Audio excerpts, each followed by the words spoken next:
So I'll wave the flag with my head high. Keep your head high, keep your head high, keep your head high. And I'll carry the torch, let it burn bright. Keep your head high, keep your head high. Hello, this is Queerish, a podcast by Oslo Pride. I'm Alex Benjamin. Welcome to another episode. Today we are going to talk about pink washing. Before we start, I would like to welcome our guest, Paal Christian, D&I specialist in group people at Nordea. Thanks for joining us today. Thank you so much for having me. You're welcome. Thanks. With the Gay Pride season coming to a close, here's a question. Have you withdrawn your money from a multicolored ATM, or have you had your beer from a rainbow bottle? If you have, probably you're a victim of what's called pink washing. To understand more pink washing, today we're going to talk about that with my guest, Paal Christian. Hello again. The first question that comes to mind is, what is pink washing? A good question. But first of all, you mentioned the ATMs. Mm-hmm. Yeah, and I hope that people are not a victim of pink washing by withdrawal money from that, since that's Yes. Nordeas gay ATMs. Of course. So I think this is what we're going to understand, because if you look to pink washing, the opposite is a company being LGBT informed.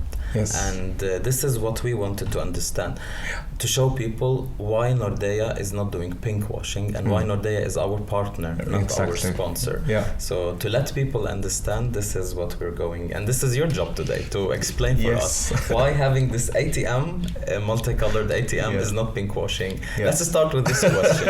Yes. How do you explain for people that this is not pink washing, this is being gay friendly, LGBT friendly? Yeah, and also a supporter for the community and human rights. So that's our main aim around this. But the difference between pink washing and being informed, I think it's not always an intention or unintentionally. I believe it's a bit about ignorance when people or companies pink wash most of the time, at least in Norway.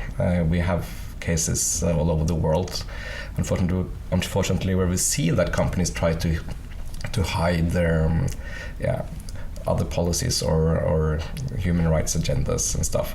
But in Norway, I think we can all benefit from being more generous towards each other and learn and support each other, and then help support and assist companies in doing better next time, next year. So from a Nordea point of view, I'm not saying that we are perfect, but I hope that we are perceived as more LGBT plus informed and not being pink washers. Sometimes it's a very thin line between corporate pink washing and then between actually truly being gay friendly and LGBT friendly. So for the companies that they're trying to do that, because sometimes if you come and attack everyone, you might also stop them from improving and going forward. Yeah. So what's from your experience? Yeah, and that's also my belief, that that you might stop other companies from doing something in fear of being attacked. So that's why I strongly personally also recommend the community as such to be more generous towards each other and supportive, and that's what we also gain from this partnership. So also the difference between being a sponsor, like to just kind of pay to get our name behind different topics or cases, and Oslo Pride in this case, rather than that, as partners instead, it's a mutual relationship and commitment where we gain both knowledge and support from each other both ways. Yeah, that takes me to the next question. Also with the season of Pride, you see a lot of companies that they start to do promotion and campaign which is targeting LGBT. And we also know that there is hardly an LGBTQIA plus member who didn't have trauma at some point in their life, and I think it's part of our identity. Sometimes there are certain campaigns or promotion videos on social media and TV. It might be triggering for LGBT members. When you do such campaigns, do you take that into consideration? That is a very good question and a good point. First of all, we always want to respect the different perspectives, and it's valuable for us to get new angles to every topic like this. And as I mentioned, I believe that we're not pretending to be perfect in any way. And most importantly, also when it comes to marketing, we won't commercialize on this partnership. For us, it's the most important to be supportive to the community, if you want us, and also towards our employees and our work staff. So we don't necessarily marketing direct like specific products in social media. We have a presence and a visibility where we rather highlight the support to the community. So, and in those videos we usually use our own staff and employees, but as you say, if something triggers or can be triggering to people in the community, we will of course listen to that and take knowledge and learnings from that going forward. Yeah. What's your agenda by being partnered with Oslo Pride? Our agenda, yeah, as I mentioned, it's about supporting the community and also the human rights, and also as a great contributor in the society, we hopefully also will be able to push the needle in the right direction, not only in our own country and whole markets like in Scandinavia and the Nordics. We're also present in Poland and in the Baltics, for instance. So when we do activities, not only for the LGBT area, but the diversity and inclusion as such, all our countries where we operate are included. So an example of something we did last year that benefited for the LGBT plus community was the implementation of equal rainbow leave. So I will say that rainbow parents, they now get the same rights for parental leave as we have in the Nordics. Yeah. So a rainbow family working in Poland or in Estonia now gets the same rights as we have in Norway. So now we're touching this more in detail about the difference between having a multicolored ATM and claiming that you're gay friendly or LGBT friendly, and between being actually LGBT friendly and having Skeiv kompetanse and queer kompetanse. This is what I want to talk about. Like, what are the things that you as an organization, and because I think this is important for other companies to listen, like you're talking about what you did in Poland, for example. We know, I think in Poland, those rights doesn't exist in other companies. So what have you done on international level in other countries, and also things that you've done to your employees in Norway that also support LGBT employees? Yeah, as we include all our countries where we operate in when we do stuff, that will benefit other countries, and we also hope that will inspire and encourage other companies in those countries to do the same, that we can be inspiring and by that push the needle in the different countries. So that was a very concrete example of something that we do. But then when it comes to supporting the community and the human rights, that is also why partnering with organizations on different diversity fields, but LGBT in the LGBT community as such, for the Pride organizations, that's something we do now in all our countries as well. So we will also support Pride organizations in Poland and Estonia, and by that also help them in a way to their agenda. Yeah. So based on what you're saying, I can call other companies that before you use the rainbow flag to promote for the Pride Month, start by changing things from within, inside the company. And this is what Nordea is doing, as I. Yes, this is. But first, most important, this is not done overnight. So it's a journey, a continuous journey. There's no destination. What we knew yesterday and today is not what we know tomorrow. So I also don't think that we can never be good enough. When are you good enough in diversity and inclusion? So, but that's why we also work with these topics every single day. So, but not necessarily before you put out the logo, because for some companies that might be the first step. So that's why what we also touched upon when we talked about the pinkwashing, rather than attack them for changing the logo, that might be the first step. So encourage them to then gain more knowledge, support, so they might do better next year. And at least my belief is that behind every rainbow color or rainbow logo, there's also at least one employee that it feels extra special for, that their company shows support by changing logo.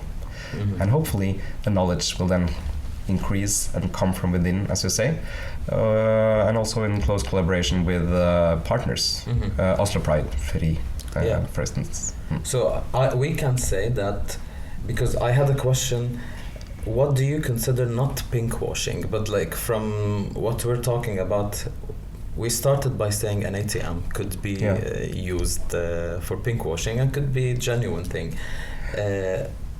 How do we know that this is not pinkwashing and this is actually genuine work? Yeah, and that is actually a good question, because by withdraw money from ATM, you don't know that that company actually works with these topics. So then it's about visibility, I guess, and common knowledge and knowledge sharing, and that's also what I hope that when, for instance, as we Nordea being a partner with Pride, that we are visible by showing our support, and that we also are being able to address what we are doing the entire year and not only during Pride. Diversity and inclusion is part of being LGBT informed. How do you address diversity at Nordea and inclusion? Yes, this is something we work with every single day, as I mentioned. So I'm part of a global team that consists of 5 persons, 100%. So this is something we work with every day. And we also have our code of conduct and policies and guidelines that are kind of our leading star within the D&I area. But most important, nothing of this would ever happen without great support from top management, but also from all our employees. So every single day we work, and all employees are working with these topics, and we have employees engaged in different employee-led resource groups, as we call them, in different areas, where they come together on a local level, also on a global level, with sponsors from top management, and then they address challenges or topics, and we discuss and implement and perhaps change policies and other stuff based on that. So that's something we do together in the entire Nordea family. And the diversity and inclusion area for us in these ERGs, the resource groups, covers everything from ableism to gender, LGBT plus and allies. We have cross-cultural groups, age, diversity, just to mention a few. I think there's a lot of companies and businesses following your steps in Norway currently. Yes, I strongly believe that, because if you see the D&I area as such, it's all about people, and that people can come as they are, and also now in the hunt for the best talented people, I believe that every company need to be better in including everyone and make sure that we can have the best people on board, and that's why it's so important with the diversity and inclusion, that we can facilitate and make sure that everyone can come as they are, no matter their background, their ethnicity, their ableism and age, for instance. And that again will benefit the customers, for in our case, since we will mirror our customers, so then customers being like a part of a minority, if it's our community or other communities, then they also can meet like-minded people on the other side. You talked also about that you have the same rules, and I would call it benefits, in Poland and in Estonia. And we both know, unfortunately, Poland and Estonia, they still need a lot of time to improve when it comes to LGBT community. But do you see that this is making difference in Poland? Like, how do you know, and do you have any information how the staff and people that works at Nordea in Poland reacts to this? Yeah, most definitely they react very positively to this, and the LGBT plus an allies resource group, as I mentioned before, they are very strong in those two countries. Actually, they were founded before we founded the Norwegian part of that group. So they are very strong in those topics in Nordea, and we also hopefully can be a guiding star for other companies and inspiration when it comes to push the needle in the right direction. So do you cooperate also with another companies on international level? Yeah, well, not specifically on international levels when it comes to this. We have, however, an LGBT network in the work life here in Norway, where we cooperate with other businesses and companies in Norway. So we just had the Oslo Pride Business Forum during Pride Week, and we have this network in Oslo in Norway, where we meet a couple of times a year and discuss topics that are important for the work life and workplace. But again, since we are in all the different countries, we also collaborate closely to the organizations that are equal to FRI, for instance, and Oslo Pride in all the other countries as well. So how's it being an LGBT and working at Nordea? Yeah, well, I'm a proud LGBT employee. I've been working for Nordea for nearly 15 years now, and I have in my own eyes seen the journey that my company has made, and also, in a way, if you can call it, the improvements that comes from getting the knowledge from organizations like Oslo Pride and FRI, and also the commitment from my co-workers, the other employees, and most importantly also the top management. So from the beginning of the journey, if you can call it, until where we are now, we have experienced a lot, and we are continuously learning. We're not saying that we are perfect in any way, but we are on this journey, and that's why it's so important to partner up with organizations such as Oslo Pride to give us these valuable inputs and learnings, and also advice if or when we kind of make unintentionally mistakes that I truly hope that we don't, but if or when we do, then we have this great network of supporters behind us and collaborators. So, How do you think other companies can support Oslo Pride and can learn from your steps? Yeah, first of all, the supporting the LGBT agenda and the human rights is important for not only for their employees, the workplace, but being supportive by partnering up, not just sponsoring, but being an active partner will drive this work and this agenda further. So change doesn't happen overnight, and if companies are open for change and willing to learn, and then they should collaborate with Oslo Pride and invite them and other partners into their offices and premises to train and give learnings to everyone. Yeah, of course there are a lot of businesses and companies contact Oslo Pride for sponsor. Yes. So and you know that Nordea is not sponsor, it's a partner.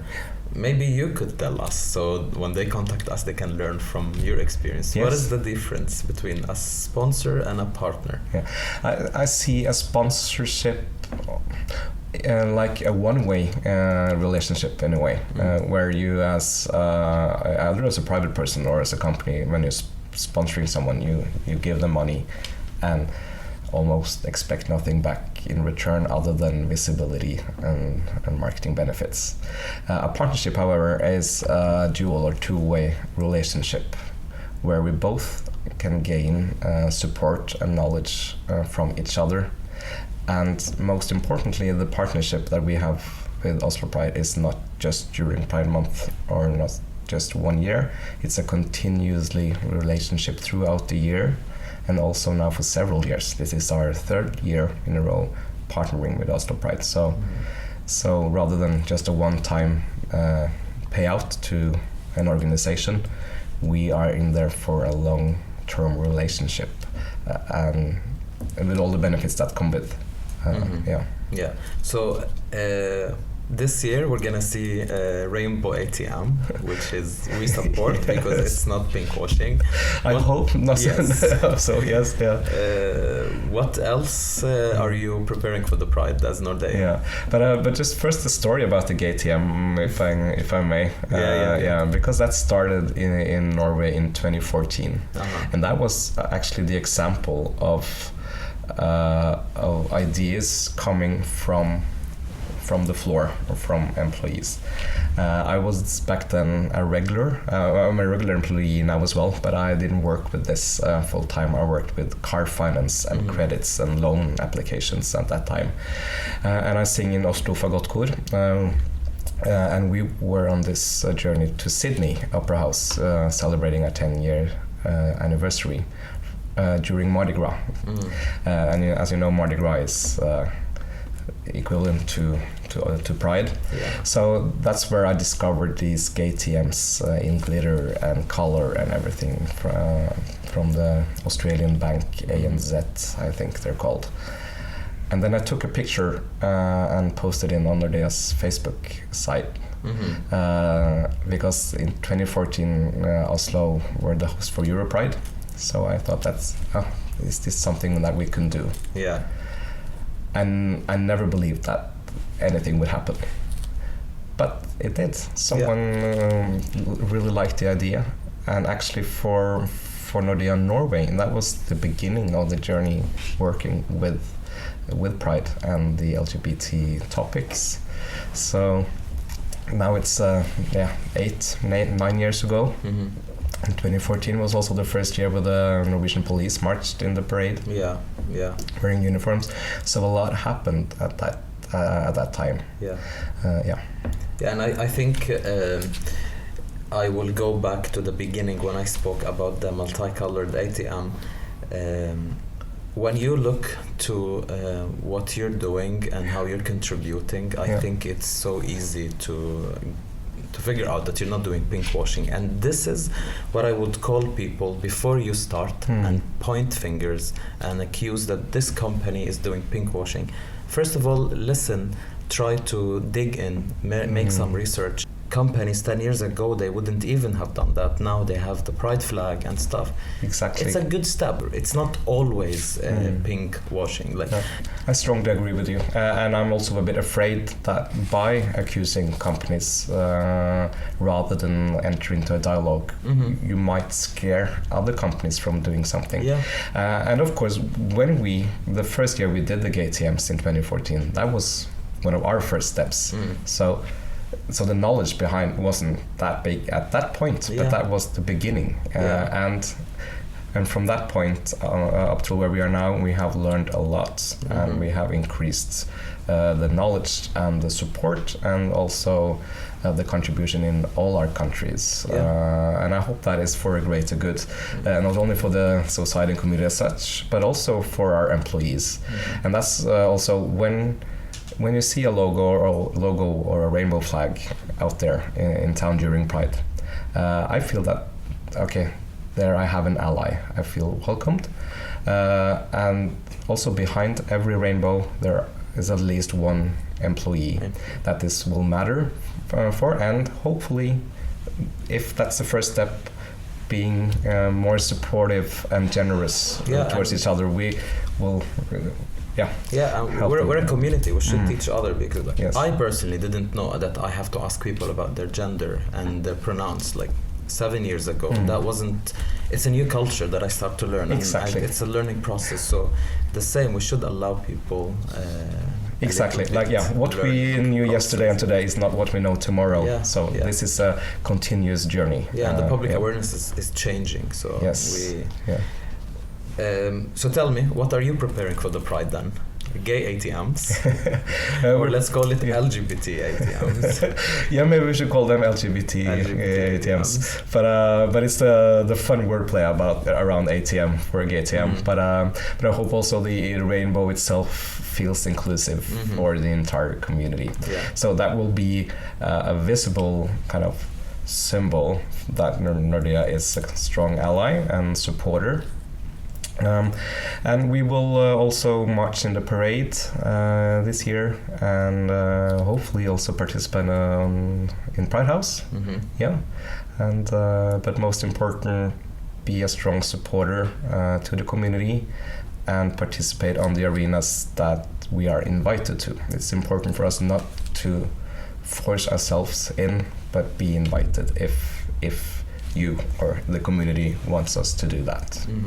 And of course we will also have internal engagement and seminars, and that is almost most important, that we educate leaders, employees, and our LGBT group. They have sessions. We will have visits from Pink Competence, and we will also have some cupcakes for sale where the profit will be funded or will be given directly to the Solidarity Fund for free. So I would want to personally say thank you to Nordea, because I know that you are contributing a lot into making this organization really be able to do what we're supposed to do. And you're helping not just by money. It's a lot beyond money. Like you just mentioned, what you're doing internationally and locally as well. And I need to set the course and just answer people this question. Nordea has no say on what Oslo Pride does. Content, we do work on the content, and I've never been told that Nordea wants you to do this. This episode, we chose it, and we decided to invite Nordea. We were not told that we have to invite Nordea, and this is not to promote Nordea, it's to take your experience and then share it with other people. And I also want to call the companies that sometimes try to do pinkwashing, that our struggle is not something to sell. It's not a money, it's not numbers. It's tears of people that had to cry because of rejection, because of homophobia. It's struggles. It's some people been to prison. It's a lot of struggles and suffers. Don't use that in a corporate way to make money. If you really wanna use the rainbow, learn from Nordea. That's how I would say. Last word is yours. What would you like to say? Thank you. First of all, thank you very much, and thanks for having me, and for those kind words at the end. And that is also the drive that we need to continue our work, to also know that it matters what we do, and also that we can be invited in when when the occasion allows us. So, and then we will always be a strong ally and supporter in the background. And if there are other companies or persons out there who wants to guide us in some certain direction or feels that we have done something wrong, please do not hesitate to reach out to us, because we are willing, we want to learn, and the only way by learning is to have a dialogue. Yeah, thank you. We wish you a very happy Pride Month. Next episode is going to be live on the stage. You will get more details on social media. And when you come across to the gay ATM, remember Nordea is gay friendly and LGBT friendly. Happy Pride everyone, and thank you. We'll see you on another episode.